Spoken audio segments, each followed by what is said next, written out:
আসসালামু আলাইকুম বন্ধুরা, দেখতে পাচ্ছেন অল্প একটু খাবার আছে, ঠিক আছে, কিন্তু ওরা কিন্তু সেই খাবার নিয়ে মোটামুটি মারামারি শুরু করে দিছে। ওদের পেট কিন্তু সম্পূর্ণ ভরা আর কি, মানে পেটের দিকে তাকালে আপনারা অবশ্যই বুঝতে পারবেন যে প্রায় সবার পেট ভরা হয়ে গেছে। তারপরও কিন্তু খাবার নিয়ে মারামারি করতেছে, মানে আরও বেশি খাওয়ার জন্য। তো অনেকে ছাগল আছে, তারা অনেক মানে মন্তব্য করে বা কমেন্ট করে যে ভাই আমার ছাগল খায় না, আমার ছাগল মানে না খেয়ে খেয়ে রোগা হয়ে যাচ্ছে। ছাগল কিভাবে ছাগলকে মানে ছাগল প্রচুর পরিমাণে রুচি আসবে, খাবে কিভাবে? তো তাদের উদ্দেশ্যে বলবো ভাই, সঠিক পরিচর্যা করা লাগবে, ছাগল সঠিকভাবে ট্রিটমেন্ট করা লাগবে, সঠিকভাবে সব কিছু দিক নির্দেশনা মানে টোটালি ফলো করা লাগবে। আপনি মনে করলেই কিন্তু আপনি গাছ লাগাবেন, মনে করলেই কিন্তু সাথে সাথে সেই গাছে কিন্তু ফল পাবেন না। সেই গাছটা পরিচর্যা করা লাগবে, সেই গাছের গোড়া পানি দেওয়া লাগবে, সেই গাছটার মানে আগাছা কুগাছা এগুলো পরিষ্কার করা লাগবে। এরকম প্রত্যেকটা কাজই হচ্ছে এরকম, ঠিক আছে? তো অভিজ্ঞতা প্রয়োজন আছে প্রচুর, ছাগল পালতে কিন্তু বেশি অভিজ্ঞতা প্রয়োজন লাগে ছাগলের জন্য। আর ছাগলের কিন্তু ভাই সত্যি কথা বলতে রোগ ব্যাধি কিন্তু একটু বেশি। আপনি গরু বা অন্য প্রাণীর তুলনায় কিন্তু ছাগলের রোগ ব্যাধিটা একটু বেশি হয়। তো যারা মানে প্রফেশনালভাবে মানে খামারি, তারা অবশ্যই বুঝতে পারবেন যে ছাগলের রোগ ব্যাধি কম কিনা বেশি। তবে যদি আপনি সঠিকভাবে মানে বুঝতে পারেন ছাগল পালা সম্পর্কে, যদি আপনার অভিজ্ঞতা থাকে, তাহলে কিন্তু ছাগলের রোগ ব্যাধি মানে খুবই কম আপনি পাবেন। আর যদি অভিজ্ঞতা না থাকে, হঠাৎ করে আপনার মন চাইলো, পছন্দ হইলো যে বড় জাতের ছাগল পালবো বা বড় জাতের ছাগল আমি নিয়ে ব্যবসা করব, আপনি কিন্তু ভাই লস খাবেন।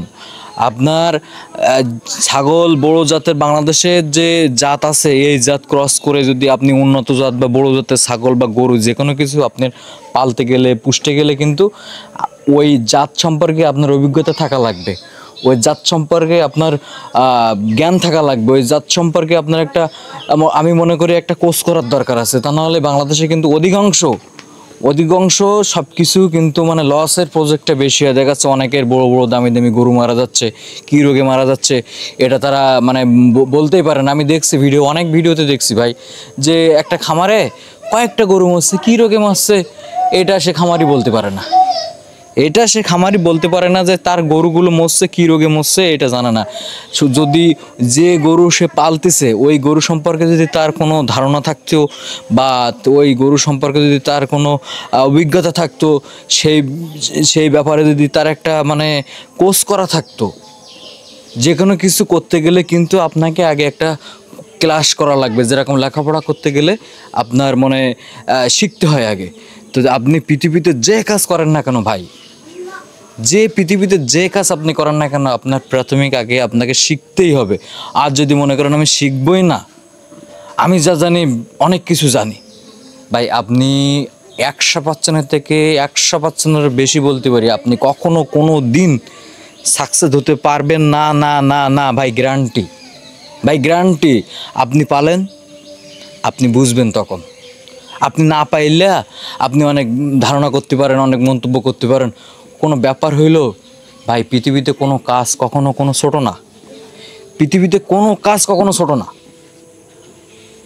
এটা বুঝতে হবে, এটা মাথা রাখতে হবে। পৃথিবীতে প্রত্যেকটা কাজই আপনাকে মন দিয়ে করা লাগবে, সেটাকে আপনার অভিজ্ঞতার প্রয়োজন আছে সেই কাজটা করার জন্য। তো ছাগল পালতে গেলেও গরু পালতে গেলেও কিন্তু আপনার একটা ভালো অভিজ্ঞতার প্রয়োজন আছে। আর যদি অভিজ্ঞতা যদি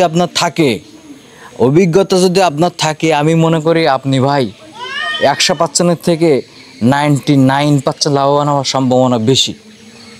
এইটা সবসময় মনে রাখবেন। তো যাদের কোনো সমস্যা বা ছাগল সম্পর্কে যদি কোনো কিছু জানতে বা বুঝতে চান, তো অবশ্যই আমাকে নক দিবেন, কমেন্ট করবেন। আশা করি আপনাদের সমস্যার ছোটোখাটো সমাধান দেওয়ার চেষ্টা করব ইনশাল্লাহ। ধন্যবাদ।